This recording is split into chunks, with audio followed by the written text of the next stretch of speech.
In the next session, the Industry Data for Society Partnerships team are going to discuss how to support public sector actors in overcoming the challenges of obtaining, analysing and leveraging privately sourced data sets for public benefit. So, will you please welcome my colleague Josh Dario, Principal Consultant at the Open Data Institute, Yusing Pang from UK Power Networks. We've got Melissa Tallock, back for your second panel of the day even, from Northumbria Water, and Sonia Cooper from Microsoft. Thank you very much, David. So yeah, welcome everybody to our panel, Industry Data for Society Partnership, Reflections from 1 year on. So yeah, nice to be back with the group here. We were here at the last State of Open conference. We were only about a 2-month-old partnership at this time. So, you know, we were full of promise, but hadn't really found our feet yet. But we're over a year old now. So yeah, we've started walking, and we've got plenty to say about it. Yeah, like I said, there's a kind of big partnership. So a few of the organizations are mentioned here, but there's also sort of GitHub and LinkedIn and UCLA, and another affiliate partnership besides the ODI with GovLab from New York University. So it's an organization of primarily private sector companies that are committed to making private sector data available for societal to address societal challenges, and it's really a kind of coalition of data sharing and collaboration between industry, public sector, and research and academia. So my colleague Dave has already introduced the full panel here, so I won't go into that. But yeah, I'll just say that today we're going to be talking about sort of what we've done over the last year, what we're up to now, and yeah, what our plans will be for the year to come. So I'll start off with my questions to the illustrious panel here. So Sonia, it's been 1 year, just over a year since the IDSP began. Could you give us maybe a brief overview of what the partnership's been up to, what are some of the activities, the accomplishments, and maybe how that's reflected in the wider private sector? Thanks, Josh. Yes, so it certainly has been a busy year. I think each of the member companies do have certainly are supportive and passionate about open data, and so have their own projects. But as a group, we've come together on a number of initiatives. So a few highlights for me. One was the Open Data Challenge to support local environments, where members of the IDSP released data sets and set a very broadly scoped challenge for participants to think about how to use those data sets as well as other open data sets to improve their local environments. And actually we had, it was something that we launched actually at the last State of Open conference, and we actually had participants from 24 countries engage in the challenge, which I thought was great. And they came together and it really demonstrated the power of open data to help local governments. And I think what was great was really showing that you obviously can use open data to drive outcomes, but you can also look at that type of community engagement as a resource for local governments. So that was one of the highlights. Another was engaging with academia through the research summit that we convened, and really trying to better understand how industry can support research. And also as a group, we come together and discuss best practices in relation to data sharing and being more open with data, and we try to make our learnings more openly available. I think in terms of whether or not it's reflected more generally in the private sector, I think one of our ambitions as a group was really it was in recognizing that open data has a huge role to play in driving societal benefit, and so industry has a role to open up its data. And it's not a technical challenge, it's really a mindset challenge. And so we really are keen to drive momentum across industry on that. But I think we've got a long way to go. I think there's lots of indications actually that walls are coming up around data for a number of reasons. I think certain data fearing, but also notions of data value, where I think you're going to end up locking up data where really you're not going to derive that value, and I think ultimately we'll all lose out if that trend continues. So we do still have a lot of work to do. Spoken like a true open data advocate. Thank you very much. My next question over to you, Singh. So the energy sector has been going through, a lot of dynamic change with sort of data sharing and regulations and best practice for that, kind of year over year now. What are some reflections in data sharing that you've seen over this last year? Yep, I'm pleased to say that all the distribution network operators, so these are the regional electricity companies that bring the electricity from National Grid to your front door, all have open data portals. So you can celebrate that tonight. That's a good thing. Because that's where the focus for the net zero transition will be focused. It's on the local low voltage network. When people are encouraging you to drive electric vehicles, when people are trying to encourage you to swap out your gas boiler for a heat pump, the data you need sits with the distribution network operator. So there are six of us, and we operate 14 of the networks, the 14 networks in the UK, in GB. My company, UK Power Networks, we only operate 3. So everyone's launched their portals, and that's great. I think the next step is to drive alignment in what we all publish. So we might all publish substations, as an example, but I think we are the only company to publish substations, but with a column that flags if it's an indoor or outdoor substation. And just in the news right now, the Old Bailey, the courthouse, was evacuated because there was a fire, and it looked like one of our substations had faulted. And that data set is relevant because I made a point of adding that column to flag whether it was indoor or outdoor, so that the fire brigade would know whether there were electrical equipment within. And I'm pleased to say, looking at the pictures and the footage so far, even though there's been, unfortunate operation of safety equipment, no water has been used. So that might have been a use case in action. So I'll leave it at that.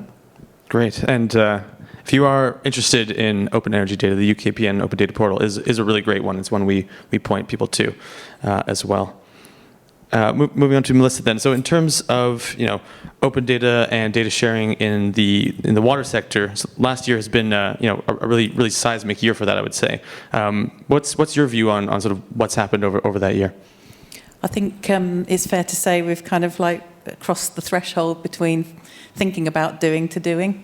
So we, through Stream, which we spoke about earlier, we've actually come together as a sector and published data sets to a common standard so that we can create national picture of water rather than a local picture of water. So we're getting data sets out there. So that's kind of a big threshold to have crossed.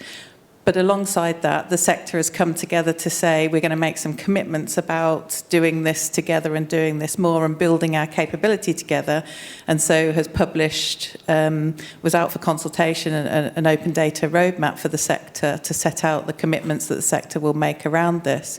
That went out for consultation, and that, I'm pleased to say, has been adopted by the sector at the tail end of last year. So we're busy now working together as a sector to build our maturity in open and shared data publication. So yeah, move from thinking about it to actually doing it, which is great.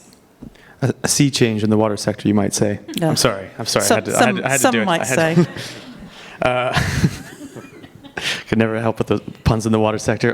So I mean, one of the main raison d'etres of the IDSP is to help the public sector and others outside of the private sector, really use private sector data to inform research, inform policy, and decision making. So right now, I want to discuss some of the sort of like practicalities of how that's going, and what people can learn from private sector data sharing and open data as it is today. So I'll start with you, Melissa. What are some of the challenges and opportunities for working with private sector data that you're seeing right now? So I think the opportunities are huge. Right? I'll just say that just generically. But I think if you take something like river health, right, rivers are something that there's a lot of pressures on rivers. There's not just a water company interacting with drawing from and giving back to the river environment. There's lots of other pressures. So if you if you don't think about that in the context of data needs to come together from many places, private sector has a part to play in that. Public sector has a part to play in that, and then also citizens do as well. So you have to think about that as an opportunity for open data, but it has to start with somebody being prepared to open up more data. And from the water sector's perspective, that's absolutely on the roadmap to do, so that we can start to have those more joined up system level discussions about what is the right thing to do, what's the right set of interventions to make together to improve the river health. So that's a massive opportunity. Catchment management requires a collaborative approach, and that requires people and data to come together. Great. And you seeing how are you treating different types of data that you're publishing and making available through sharing differently? So private or administrative data sets in terms of sort of like the privacy of it, the standardization, that sort of thing. Yeah, that's a good question. If you were here in the session previous with Nick Granger, one of the questions I stood up and asked was how do you deal with the law? So distribution companies like ourselves are governed by the Utilities Act, which has one line in it, Section 105, which says we cannot reveal any information about a person or an organisation as long as they are in existence. That's pretty grandiose, pretty overreaching even, unless there are exemptions. So with that in mind, every data set we release, we risk assess for security reasons, critical national infrastructure, the sort of geopolitics that you see today. Another question I asked today was about Kiev with cruise missiles hitting electrical infrastructure. Those are things we've got in mind when we look at our data sets and we publish it. There's the GDPR aspect. Yesterday you had Sam Milsome from Open Data Manchester, and had a great slide about, it was a graph with smart meter consumption data, and you could see when someone's refrigerator was on at night, you can see when they wake up, you can see when they're gone, and you can probably see when they're on a holiday. So he was saying, oh, open data is great, you can do so much with it, but in reality there are risks associated with it.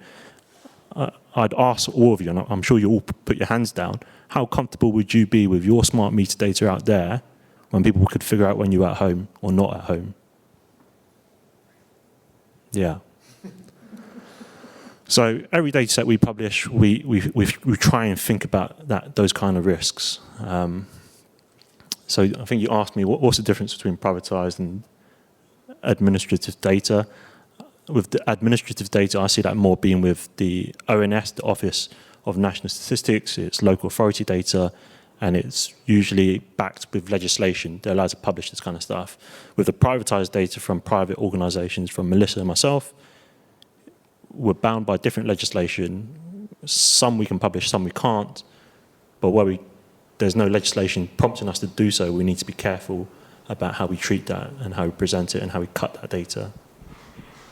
Thanks. Yeah, and I know in the energy sector, the networks have come together to kind of create an initial data triage process, which I think has been really helpful in this, risk assessment and mitigation process that you're talking about. And it's something that we've been working on in the water sector too, to see how we can port across, those learnings from energy to where you have, kind of similar critical national infrastructure concerns in water. So yeah. Back over to you then, Melissa. So what different methods and models are you seeing used to facilitate data access, analysis, and sharing? And if you have any sort of real-life examples, that'd be great to hear those too.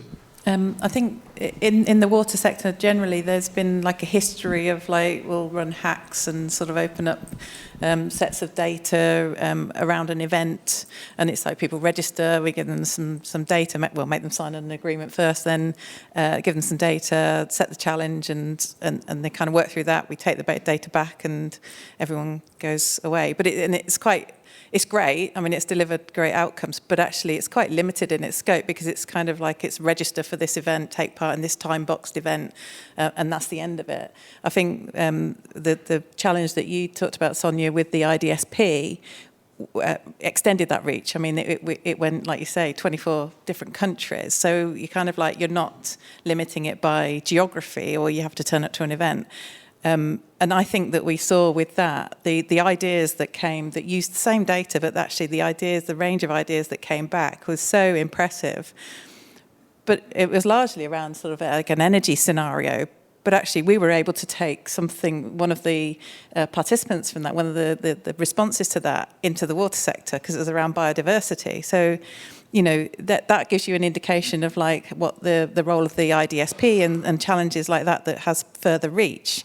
And then when we think about what we're doing with Stream, is like we're not even putting a time box on it now. It's not a challenge. The data is published, the challenge gets published, but it stays there. So it's got infinite reach and it's got infinite time, effectively. So we're kind of like ratcheting it up and sort of increasing scope, reach, and as a response, we hope we get more innovation back. Absolutely. And I mean, kind of going back to the portal that you guys have up at UKPN, I think it's really great. There's a lot of, you guys publicize your reuses, you have sort of case studies as well, and I think that's really helpful with other open data publishers, you know, trying to think through what are people going to use our data for, how do we kind of promote that. Could I get you to kind of maybe share some specific case studies of some of these successful collaborations that you've had, and maybe as a way that could you could be sort of, you know, motivational to other private sector organizations to share and publish their data? Yeah, so we've had 7 official reuses of our data last year in 2023, for a wide range of use cases. So the latest one was electric vehicle charge point operators were taking our power cut data, because it has not so granular postcode data attached to it. And the idea is they would ping their customers who have EV charge points at home to say, hey, Josh, don't go home to charge tonight, there's a power cut. Pretty useful if you've got an EV and you need your car charged, you probably go somewhere else that night. Great use case. Another one is not electrical data per se, but who's ever been behind a temporary traffic light? Yeah? We all hate it, right? So we've gone as far, I think we're the only ones to do it. We publish our future streetworks data. So we tell you when we're going to dig up the road, whether the permit's been granted or refused, and the idea, and we'll draw the polygon to show you which road, which side of the road it is, for how long, and we share this openly. And the idea is the cadence, the water companies, the gas companies, the telecoms companies can come to us and say, hey, we see you're digging up the road. Why don't we collaborate on it so that Josh doesn't have to sit behind the light for too long? That's 2 amazing use cases. One's very electrical, one's not very electrical. Another one is a safety one with the sort of farmers union or farmers out there. And the idea is that they would take where our electrical overhead lines are in the rural part of the world, the poles and the towers, and they could download that into a map, and they could give their contractors the map and say, hey, stay away from that, or be aware there is this line there. So we're going further there with a innovation project. It's an app, you won't be surprised, and the idea is the phone will know where you are, and it will beep in the operator's pocket to say, hey, you're near a piece of equipment, so be careful. So those are 3 use cases out of the 7 so far. And I think I've got a question for you, Josh. A question for me? Yeah. A panelist asking the chair a question. Well, this is I'm highly unorthodox, Mr. Pang, but jinx, I think we can double allow jinx. it. I think we can allow it. So the question to you is, with the Open Data Institute, what are the sort of trends you're seeing with open data, in whichever way you want to cut it? Any way I want to cut it. Well, it's a broad one. So maybe thinking about sort of private sector open data and data sharing that we're seeing around the world. So it's quite nice with us. You know, we're based in London, in the UK. We work across the country, but we also work very internationally. So we have the ability to see how things are working and what use cases are coming up in other areas. So what's really big we're seeing in the EU, for example, is with the Data Act that's rolled out there, we have B2G data sharing as part of a legal ecosystem, and I think that's a really unprecedented thing that we've seen, and that's also impacting and influencing people around the world in other parts that want to do something similarly. Like in Thailand, we're seeing policymakers think about how they might implement that as well. Obviously, a big worldwide one that everyone is talking about is around AI. But I find that AI actually obfuscates data more than it illuminates it. So people will talk about AI functions and what it does, but we'll forget that that there's without data there really is no AI, and that's a mantra that we're now kind of saying to remind people that need to be thinking about data access, data governance, and the data infrastructure behind that. And maybe some specific kind of case studies or examples that we're seeing in different areas in some of the work that we're doing. So we've been lucky enough in the last year or so to work on projects in South Africa and in Thailand. And in both of those, we're seeing a really interesting trend that we've seen before in other areas, but kind of picking up again around this concept of open cities.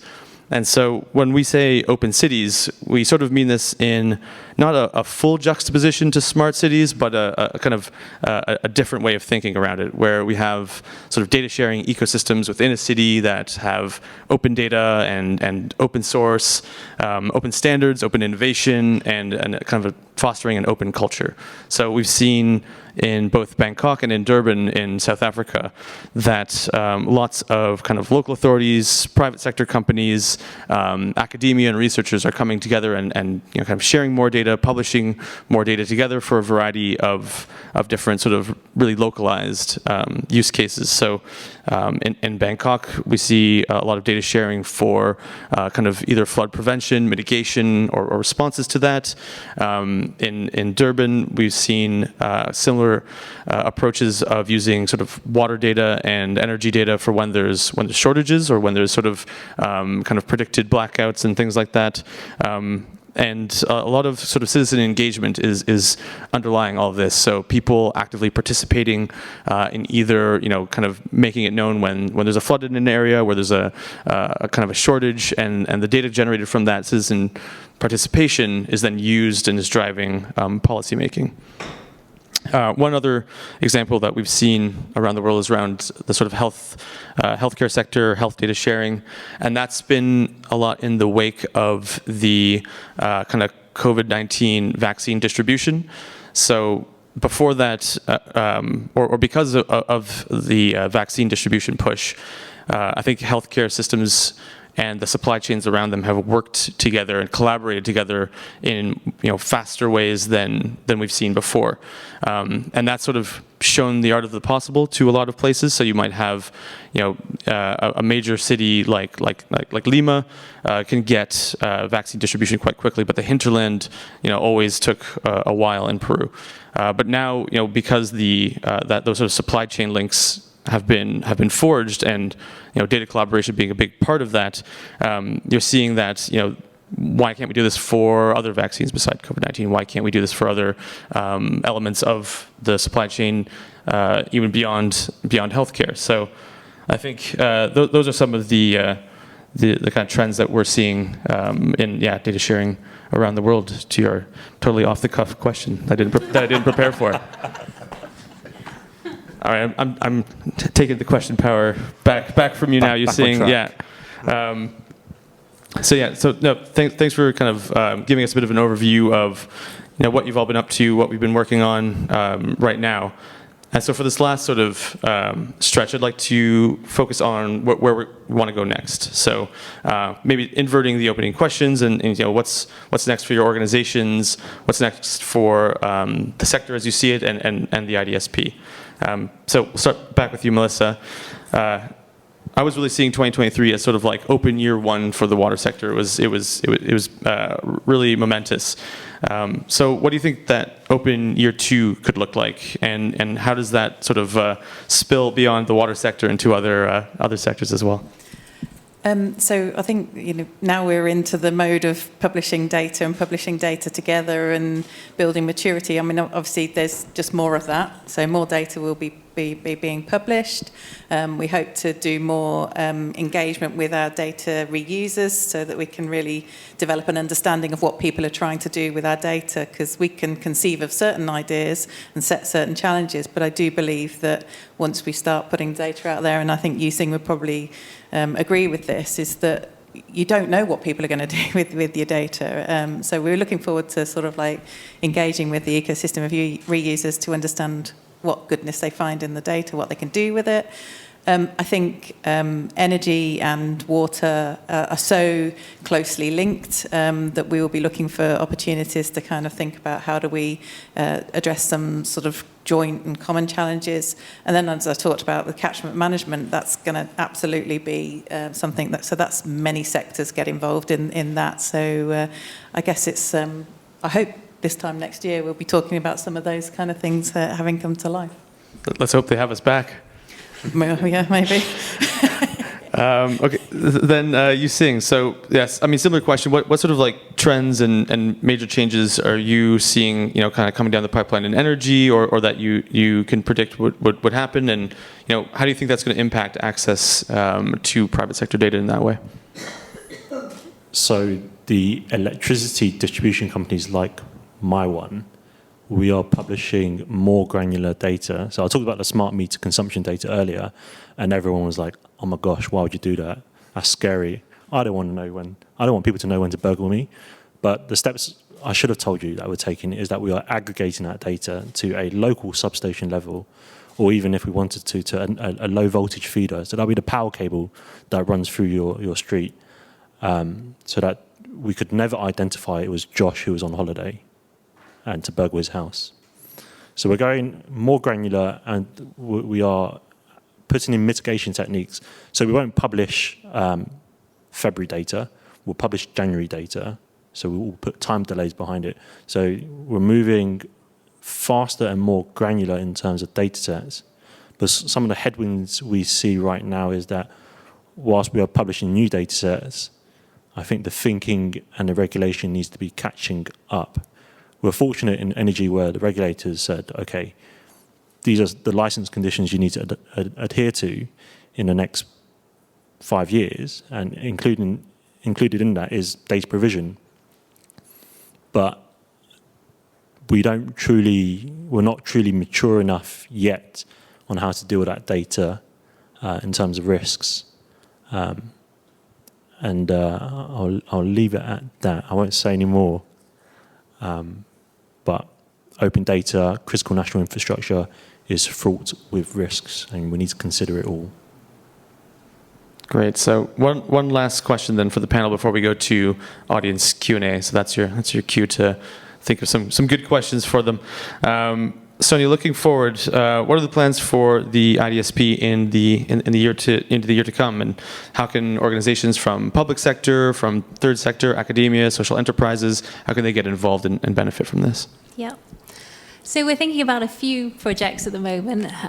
One is really how can we ensure that people are actually able to use the data that we're publishing, and so skilling is one area that we're looking at. How can we help improve the skills of data users, but also data publishers, and just move people on in the journey of data publishing and data maturity.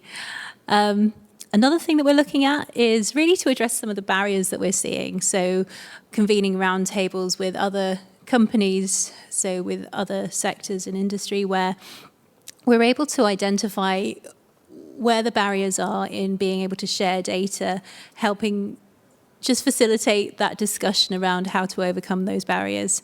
So we should be setting up those roundtables soon. And then also, one thing Microsoft is looking at with the ODI, which hopefully we will also engage the rest of the IDSP in, is the topic of how generative AI intersects with open data. How can generative AI actually help us with the open data question, both in relation to accessing open data, analysing open data? The topic of standards came up quite a lot today.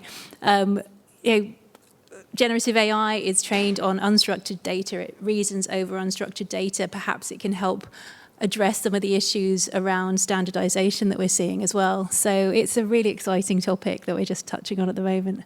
In terms of how to get involved, do reach out to the IDSP, and we'll keep you up to date with what we're working on. But also, in relation to the topic of generative AI and open data, we're actually going to be setting up some workshops just to test some tools and see to what extent the tools available today can help us use open data more effectively. So there will be an open call published, I think, later this week. So look out for that. That should be published on the ODI website. Excellent. Always good to end with a bit of a cliffhanger there. So very, very nice. We'll kick it over to audience Q&A now. So if there's anyone that has any questions for, all right, we'll see you here. I'll sit down. You've been working all day. So with, the long NHS queue times and in the recent kind of, call to bring more interoperability, like open access for medical records across physicians and the slog that might be involved with that, what, from your experience across different industries about figuring out, not just the technical stuff, but what, if there was one bit of advice you could give from electrical and water and, industry and then just open data, what do you think are just a few high-level takeaways that might, provide some guidance to that effort? Thank you. Great question. Who would like to start with that? Melissa? Certainly from Water's experience, we came together as a sector before we even published a single thing. So all that we've achieved has been built on the back of collaboration, so the desire to do this together. So the relationship building and the desire to work together, the commitment to work together for us has been the main force for making change happen. I don't think we could have made as much progress as a sector if we'd have chosen to do it individually. So for me, it's making sure who are your equivalents, who are your peers, who are your counterparts, and get them in a room and start to make some commitments. And from the water sector's perspective, that started with not all water companies in that conversation, but it's grown because it's kind of become almost like a club that people want to come and join, and because they've seen the value of trying to do it together. Does anyone else want to tackle that? I know it's something that we see a lot at the ODI when we're working with different industries. It's rarely like a technical blocker that is why people aren't publishing open data. The kind of cultural elements are so much stronger, and people are worried that if they don't control the data, they won't they'll lose some revenue stream, or they won't be earning the value from that. But really, they could create more value in society by opening up that data. So I think having those conversations around value, around risk, are sort of great ways of incentivizing that. Lee, you have a question. Yeah, thank you. If I understood, so both organizations are working with UK organizations, right? So similarly, I'm sure that internationally other countries are starting to look into that. Is there a discussion between you and these other countries' standards, or what are the features you need to capture? And then perhaps whether Microsoft would be one possible sandbox where harmonization can happen across the world. I think that would be a relevant question. If you can compare country apple with apple, sorry. Yeah, I mean, we've in the course of our outreach, if you like, in terms of how we're approaching this as a UK water sector, we have spoken to many different countries about what they've been doing, and we've had sort of two-way exchange. But I mean, I guess when we're thinking with Microsoft, actually, the water sector data will be published openly in most instances. And then there's the connection with Microsoft Planetary Computer is actually being able to sort of publish those globally. And then it's kind of like, then you start to widen the reach beyond the UK sector and into the global sector. So yeah, I think that'll open up sort of conversations. But we are already having conversations with different countries about how we can achieve some standardization globally. my boss probably says I do a bit too much talking with the international community. But yes, us in the electrical sector, we do talk to the Canadians, the Belgians, the Portuguese, the Europeans about what they're doing, and we try to learn from them, and they try to learn from us as well. But with the IDSP, I think the major benefit is that it's not just water and electricity. You have all these different blue chips from around the world, and they have their own different stories and different learning points, and that's one of the real strengths of the IDSP. Almost think about a vaccine against fragmentation, right? So you can think now. Yeah. Any other questions then for our panelists?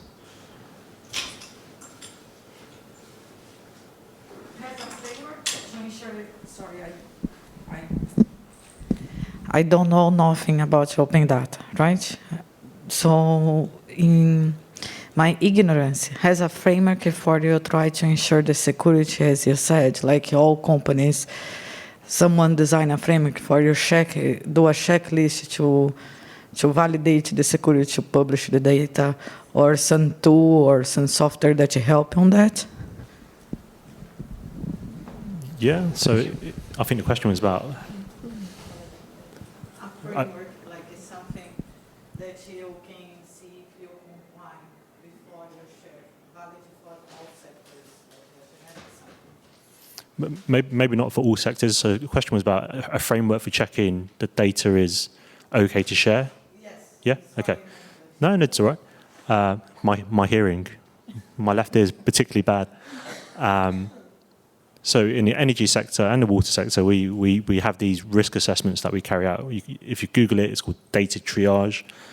Just like if you go to A&E, we assess the data set before we release it for a range of categories. And this triage process and framework has been devised with the help of Open Data Institute, the National Protective Security Agency. They're the guys who are part of the security services to make sure that checks and balances are considered before a data set is released. We check for GDPR, privacy, commercial sensitivity, ethics as well. If I publish a data set, am I going to disadvantage or upset certain communities? So those are some of the things we check for. Okay, we got a couple more questions. Thank you. Kanika from ODI. And I just want to reflect on the society element of the partnership and really ask, like, what's the role of civil society organizations, if at all, in supporting like any non-profits or any other research policy think tanks to really support this effort? And is there any work already that's being done under this initiative or your work where civil society organizations are also supporting and like advocating for open data and so on? Would really be keen to know if they're key stakeholders or not so much. Great question.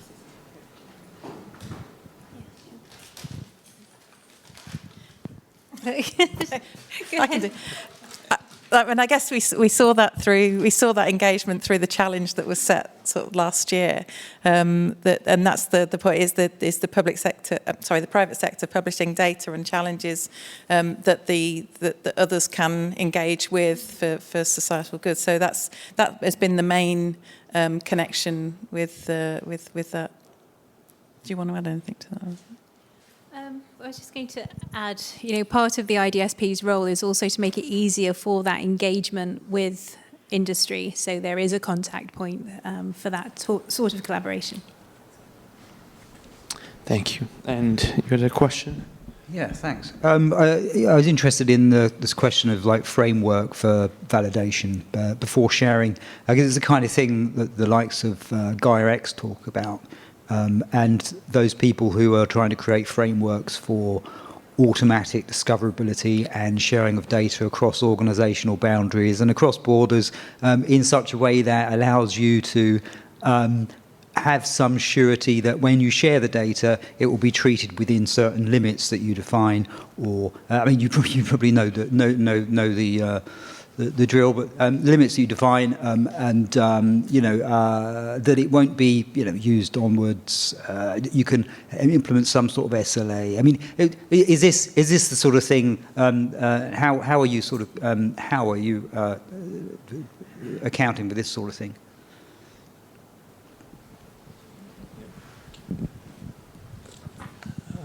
Bit to unpack there.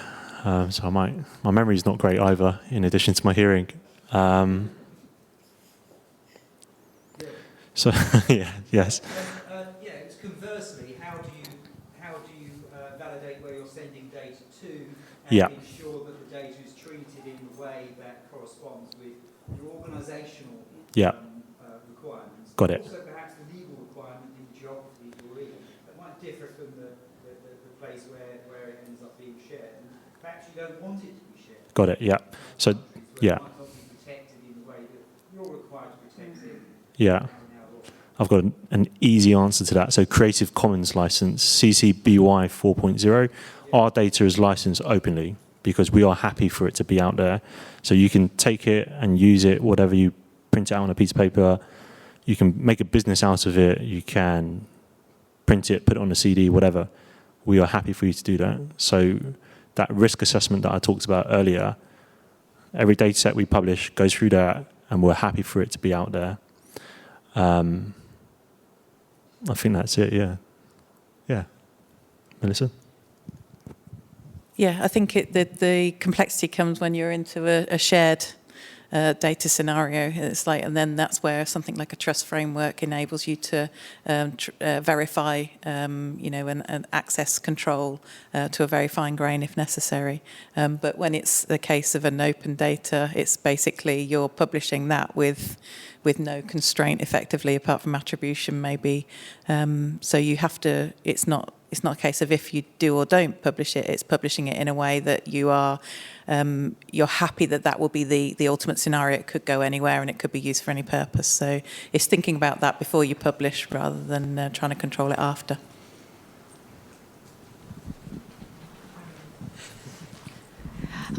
Another question is, what are the best solutions, software solutions, to integrate this data today, if it has any? Because when I go in the Gov website, it's a lot of CVS, and it's hard to integrate, right?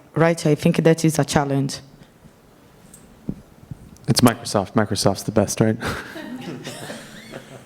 Yeah, that's the answer.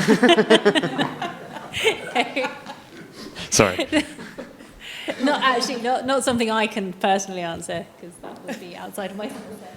Sorry, he's just seen the question. I mean, I think that from a water sector perspective, we are at a relatively low level of maturity when it comes to publishing data. So, but we're kind of like got this philosophy of learn through doing. So whilst we may be publishing, and if you go onto the Stream portal now, you'll only be able to download it in CSV, right? So, but actually, we're going to, and I guess you should all say they're a couple of years ahead of us.